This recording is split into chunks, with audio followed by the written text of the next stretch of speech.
महाराष्ट्र के कोल्हापुर में उस समय सांप्रदायिक तनाव बढ़ गया जब रविवार 14 जुलाई को दंगाइयों की एक भीड़ ने कथित तौर पर स्थानीय लोगों के घरों पर हमला किया, मस्जिद में तोड़फोड़ की और ऐतिहासिक विशालगढ़ किले की तलहटी में अवैध अतिक्रमण हटाने की मांग करते हुए ग्रामीणों की पिटाई की, उनका मकान, दुकान, गाड़ी, सामान सबका भारी नुकसान किया। सूत्रों की माने तो दरअसल पूर्व राज्यसभा सांसद संभाजी राजे ने अपने समर्थकों से अवैध अतिक्रमणों पर अधिकारियों की निष्क्रियता के विरोध में किले तक मार्च का आह्वान किया था, जिसके बाद हिंसा शुरू हो गई।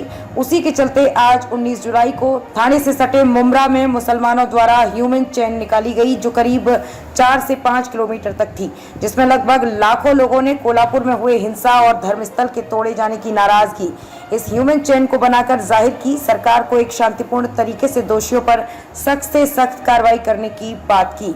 क्या कुछ कहना है इस ह्यूमन चेन में शामिल हुए लोगों का, देखिए इस महाराष्ट्र 7 टीवी की रिपोर्ट में। साहब आज मुमरा में ह्यूमन चेन बनाई गई है, क्या कहना चाहेंगे आप? देखिए कि आज मुमरा में आप देख रहे हैं कि इतनी बड़ी ह्यूमन चेन बनाई गई है।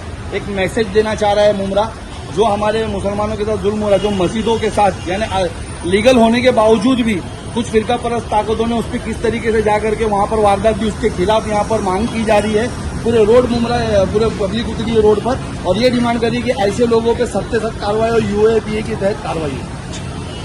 देखिए, जो कोल्हापुर में विशालगढ़ फोर्ट के वहाँ पे जो भी असंवैधानिक हरकतें हुई है, तोड़ फोड़ हुआ है, और अभी तो ये पता चल रहा है कि जितने भी इलीगल बोल के तोड़ फोड़ की गई उसमें से कुछ भी इलीगल नहीं था, सारी की सारी चीजें लीगल थी जिसकी तोड़फोड़ की गई है। औरतों के घर में मुझे ये जानना, मेरा एक ही सवाल है, क्या असली छत्रपति शिवाजी महाराज के भक्त औरतों के घर में घुस के छीनम छानी करेंगे, तोड़फोड़ करेंगे, दंगे करवाएंगे, दो कम्युनिटी को भिड़वाएंगे?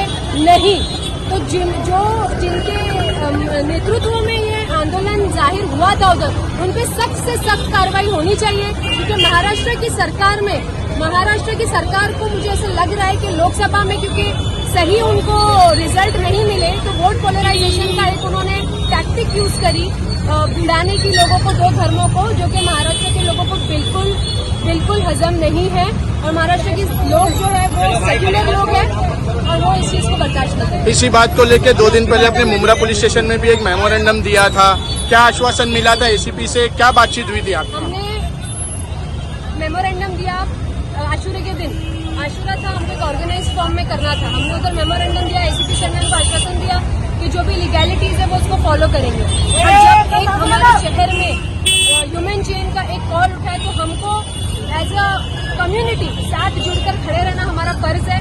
हमने अपनी तरफ से पूरी कोशिश की कि हमारे लोग एक ह्यूमन चेन पीसफुली अपना निषेध जाहिर करें। आज मुमरा में ह्यूमन चेन निकाली गई है, क्या कहना चाहिए?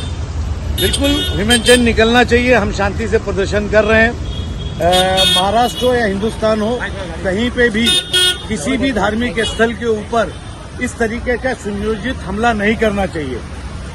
कोई भी धर्म हो, मस्जिद हो, मंदिर हो, वो, और इस पे अगर इस तरीके के कोई भी हमला करता है तो उसके ऊपर मकोका के तहत ऑर्गेनाइज क्राइम के हिसाब से और बुलडोजर उसके घर पे चलना चाहिए। सरकार के लिए, आपके लिए यहाँ से क्या संदेश? सरकार के लिए संदेश है कि इस तरीके की जो गंदी कृत्य की जाती है और ऑर्गेनाइज क्राइम के हिसाब से इसके ऊपर कार्रवाई करें, नहीं तो आप पे सीधा आरोप है कि आप अगले इलेक्शन की तैयारी कर रहे हो और मुसलमानों को टारगेट किया जा रहा है।